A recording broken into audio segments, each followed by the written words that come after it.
வீட்டு வாசப்படியை தேடி வந்து மிஸ்கின் நிக்கிறான். உன் வீட்டு வாசப்படிய கதவை தட்டி கேட்கிறான். அவனுக்கு கொடுக்க மனசு இல்ல. வெளியே போ. எப்ப பாரு வந்து கேட்டுக்கிட்டே இருக்க. எப்ப பாரு என் வீட்டை வந்து தட்டிக்கிட்டே இருக்க. உனக்கு வேறு வீடு தெரியலையா?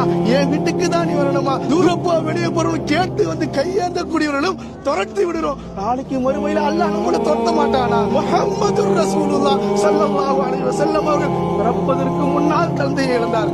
பிறந்த 6 வருடங்களிலே தன்னுடைய தாயையும் அல்லாஹ் தஆலா அழைத்துக் கொண்டார். அவருடைய நெருங்கிய உறவினர்களுக்கு கொடுங்கப்பா, உன் சொந்த பந்தத்துக்கு கொடுப்பா. உன்னை தேடி வரான், கேட்டு வரான். உன்னால முடிஞ்ச அவனுக்கு உதவி செய்.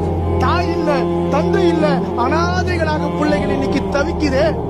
எவ்வளவு பேர் தவிக்கிறாங்க. காசும் பணமும் இந்த உலகத்துக்கு வேண்டாம். உனக்கு பதவியை கொடுக்கலாம், அந்தஸ்தை கொடுக்கலாம், அதிகாரத்தை கொடுக்கலாம், உலகத்தினுடைய உச்சக்கட்ச எல்லா நாடுகளுக்கும் நீ பயணம் செய்யலாம். ஆனால் உன்னுடைய காசும் பணமும் நாளை மறுமையில் அல்லாஹ்விடத்தில் உதவாது. நம்மளுடைய காசையும் பணத்தையும் அல்லாஹ்வுக்காக செலவு செய்யுங்க. அல்லாஹ்வுடைய பாதையில செலவு செய்யுங்க. தீனுக்காக செலவு செய்யுங்க. உம்மத்துக்காக செலவு செய்யுங்க.